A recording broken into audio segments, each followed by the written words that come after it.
Vous vous êtes déjà demandé si vous pouviez créer et déposer votre propre certification? La réponse est oui, mais attention, il faut être préparé. Sinon, vous risquez de perdre du temps et de l'énergie pour rien. Première chose, faites un audit au préalable. Avant même de commencer à rédiger quoi que ce soit, posez-vous les bonnes questions. Est-ce que votre projet y répond à un besoin réel du marché? Existe-t-il déjà des certifications qui sont similaires enregistrées au RNCP ou au RS? Les entreprises ou les apprenants sont-ils prêts à investir dans votre certification? Si vous voulez créer une certification, par exemple en gestion de projet, vérifiez que votre approche ou votre méthodologie apporte quelque chose de nouveau par rapport aux certifications qui sont déjà en place, par exemple comme le PMP ou Prince 2.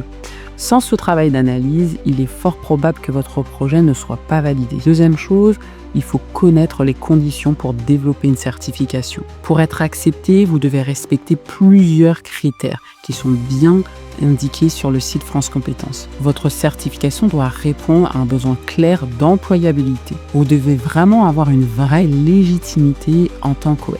Votre projet doit être structuré autour d'un référentiel d'activité et d'évaluation solide. Pour aller plus loin, je vous invite vraiment à consulter France Compétences. Ça va vous permettre d'avoir les attentes les plus précises qu'ils souhaitent. Troisième chose, travaillez sur votre projet avec rigueur. Parce qu'une fois que vous êtes sûr que votre projet est viable, vous allez commencer par construire vos référentiels. Par exemple, pour le référentiel d'activité, quelles sont les tâches et les missions qu'elle couvre. Et par exemple, sur le référentiel d'évaluation, vous allez plus travailler sur les méthodologies, les outils que vous allez utiliser pour évaluer les compétences. Quatrième chose, vous allez soumettre votre dossier. Quand tout est prêt, pas avant, vous allez déposer votre dossier auprès de France Compétences.